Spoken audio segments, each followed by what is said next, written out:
The hands hammering out words on this keyboard are not those of a child, So I use a fictitious name but a highly skilled investigator and a computer-generated picture. trained to get child predators off of our streets. The people on the other end of the internet think they're talking to children. It's probably one of the more clean ones that I can show you because they get pretty graphic. We are concealing the identity of this Attorney General investigator because of the nature of his undercover work. Do you have on a nightie, or are you in panties? Do you have any hair down there? And it just kind of escalates from there, and then it'll get more sexual in nature. What typically starts off as an innocent conversation gets inappropriate fast. And a lot of times the guys will send images of themselves masturbating while they're talking to the kid. And they typically want photos of the child. That picture that you see of me is created by Nick Mick. The National Center for Missing and Exploited Children will take a female officer's picture and do age regression like they do age progression. They will do age regression to make them look like they're a kid again. And so it's a computer-generated picture, so it's not a real child that we're putting in danger. This is in real time, yes. During our visit at the State Cybercrime Unit, investigators pulled up this map for us. In live, real time, each red dot you see is a child getting exploited or child pornography getting shared. In about an hour, you can see the map completely filled up with dots. It's not just the United States. In what has become a global issue, investigators have their hands full. I can tell you that if you gave me an army of people 100 deep, we would have cases for every investigator to work all day long. This is the proof. Upstairs is a highly secured room where all of the evidence is stored. Only 3 people at the Attorney General's office have access to it.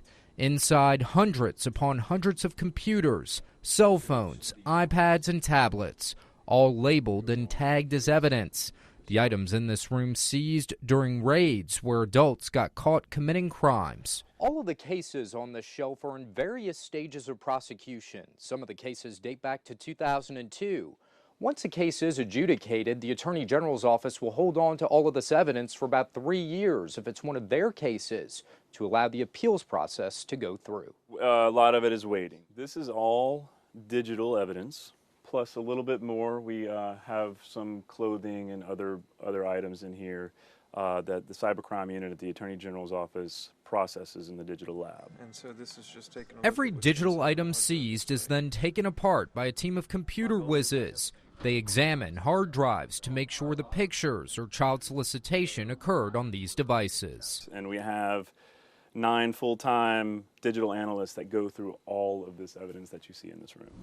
The work being done at the Attorney General's office is getting results. Yes, he was arrested. The convicts and suspects involved run the gamut from everyday Joes to public officials. This year, Wilson Longenecker, the former mayor of Sorrento, agreed to a plea deal.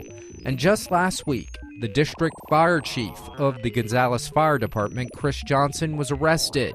Both of these cases spearheaded by the Attorney General's office.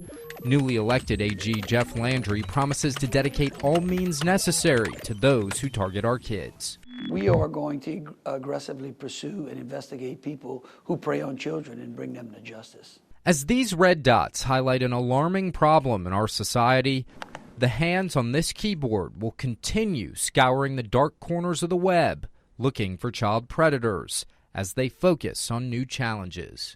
As technology advances, we as law enforcement have to keep up with that technology, so we are constantly learning and moving and having to move into different realms that we weren't there a couple months prior.